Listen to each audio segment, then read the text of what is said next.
Pemirsa, baru-baru ini viral di media sosial, pasien anak memadati salah satu rumah sakit Dari di 192 Jakarta kasus gagal ginjal akut pada anak berusia 1 hingga 5 tahun, 24 orang diantaranya berasal dari Jawa Tengah. Hidup yang kurang sehat menjadi salah satu penyebab gagal ginjal pada anak.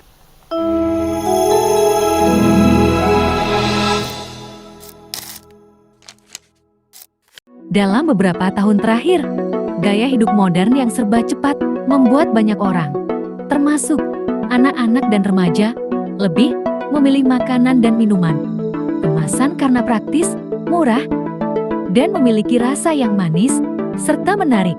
Namun, di balik kelezatan tersebut, terkandung risiko kesehatan yang tidak dapat diabaikan karena banyak produk menggunakan pemanis buatan. Berikut beberapa kasus terkait isu akibat makanan dan minuman kemasan. Diperkirakan ada sekitar 25-50 anak per bulan harus melakukan cuci darah. Yang terjadi di Indonesia, konsumsi makanan tinggi gula atau pemanis, buatan dan minuman berpemanis dalam kemasan terbukti sangat berkorelasi dengan peningkatan kasus penyakit tidak menular. Peningkatan prevalensi penyakit kronis ini tidak hanya menurunkan kualitas hidup masyarakat, tetapi juga memicu risiko kesehatan serius lainnya seperti penyakit kardiovaskular, hipertensi, kerusakan hati, gagal ginjal, dan beberapa penyakit lainnya. Pemerintah harus menanggung biaya pengobatan yang sangat besar melalui skema jaminan kesehatan nasional, menguras anggaran negara, dan pada saat yang sama, produktivitas nasional menurun akibat sakit. Oleh karena itu, pemerintah harus segera mencari cara dalam mengatasi isu terkait makanan dan minuman kemasan. Saat ini, produk-produk minuman berpemanis dalam kemasan seperti teh kemasan, soda, susu, hingga minuman energi nyatanya sangat mudah untuk didapatkan dengan harga yang murah dan dipromosikan secara luas. Data riset kesehatan dasar Riskesdas yang diterbitkan pemerintah, lebih dari separuh penduduk Indonesia setidaknya sehari mengonsumsi minuman berpemanis. Bahkan remaja memiliki kebiasaan mengonsumsi minuman manis berlebihan, jauh melampaui batas aman yang direkomendasikan Kementerian Kesehatan, yaitu 50 gram atau sekitar 4 sendok makan gula per hari. Apa penyebab isu ini dapat muncul? Pertama, aksesibilitas dan harga minuman dan makanan manis kemasan seringkali lebih murah dan lebih mudah didapatkan dibandingkan minuman atau makanan sehat. Kedua, preferensi rasa manis.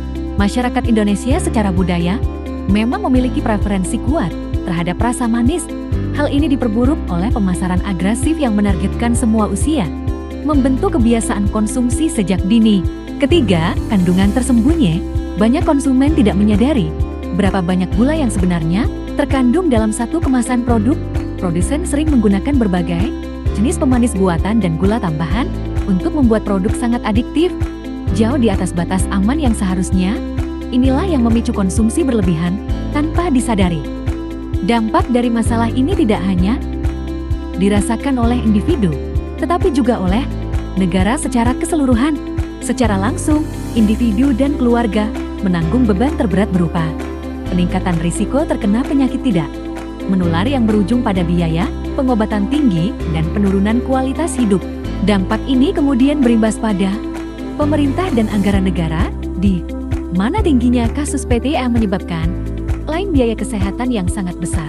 Melalui BPJS Kesehatan, menekan fiskal negara dan menurunkan produktivitas nasional. Pemerintah Indonesia telah menerapkan dan merencanakan sejumlah kebijakan untuk mengatasi isu makanan dan minuman berpemanis dalam kemasan. Kebijakan yang sudah berjalan efektif adalah melalui Badan Pengawas Obat dan Makanan (BPOM) yang mewajibkan produsen untuk mencantumkan informasi nilai gizi secara jelas pada kemasan, termasuk kandungan gula, garam, dan lemak. Hasil dari regulasi ini adalah peningkatan kesadaran konsumen karena mereka kini dapat melihat jumlah gula persajian, sekaligus mendorong beberapa produsen untuk melakukan reformasi produk agar dapat mencantumkan klaim yang lebih sehat, seperti rendah gula. Sejalan dengan itu, Kementerian Kesehatan secara aktif mengampanyekan pedoman gizi seimbang, seperti kampanye isi piringku, dengan hasil meningkatnya pemahaman masyarakat mengenai batas aman konsumsi gula harian, yaitu maksimal 4 sendok makan per hari. Berikut beberapa alternatif kebijakan yang dapat diambil untuk memecahkan masalah makanan dan minuman berpemanis dalam kemasan. Alternatif 1. Menerapkan pajak cukai.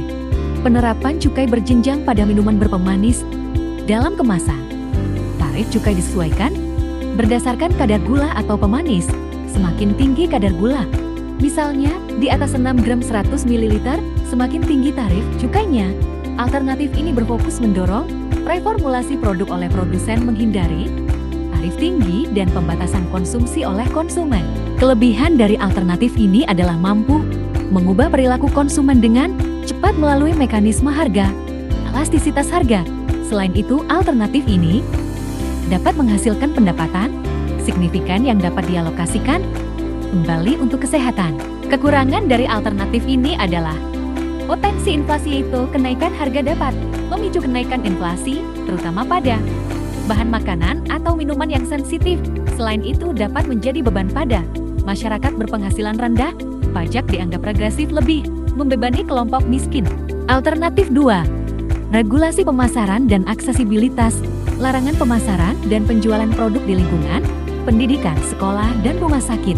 Pembatasan iklan produk tinggi gula, garam, lemak di media yang ditargetkan pada anak-anak, misalnya jam tayang kartun.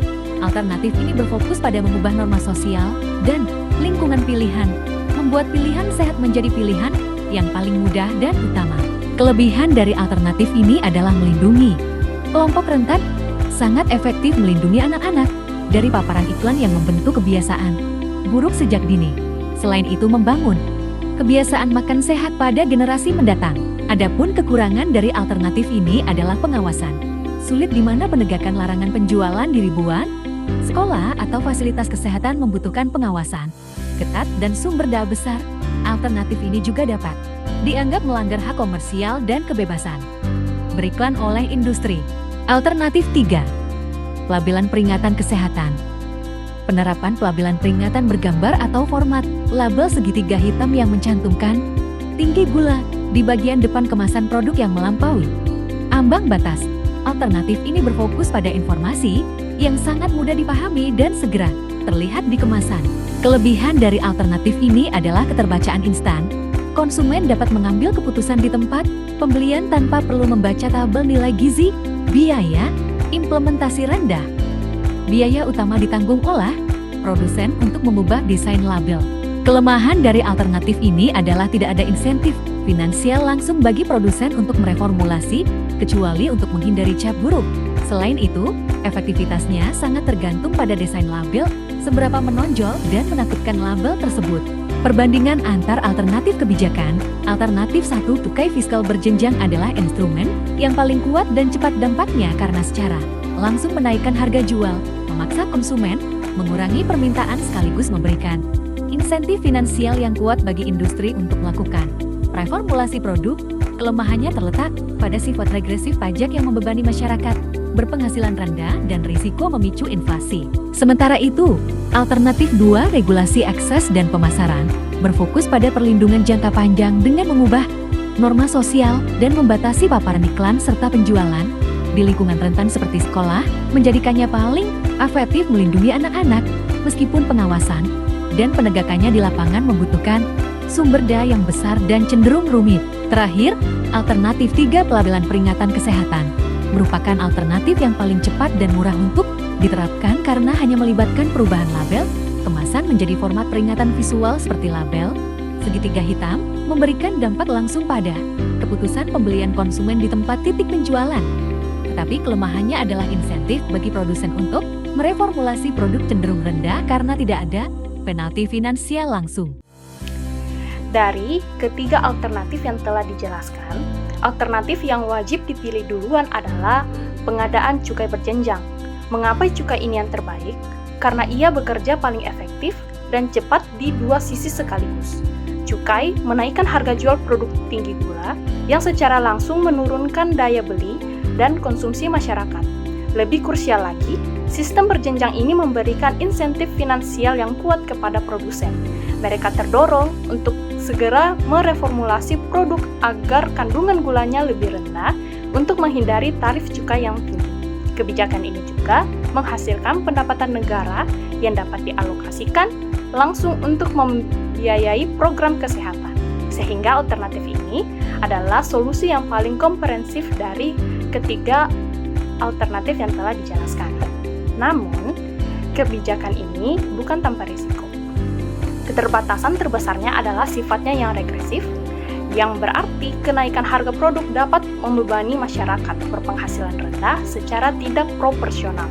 Selain itu, pemerintah akan menghadapi resistensi kuat dari industri dan memerlukan sistem pengawasan pajak yang cermat agar tidak memicu lonjakan inflasi yang tidak terkendali. Meskipun pemerintah bekerja di tingkat kebijakan, perubahan sejati ada di tangan kita. Mari kita dukung langkah ini dengan membuat pilihan yang lebih baik bagi tubuh kita. Kurangi atau bahkan hentikan konsumsi makanan dan minuman berkemasan pemanis secara berlebihan demi kesehatan Anda di hari ini dan di masa depan. Sekian materi yang saya sampaikan. Assalamualaikum warahmatullahi wabarakatuh.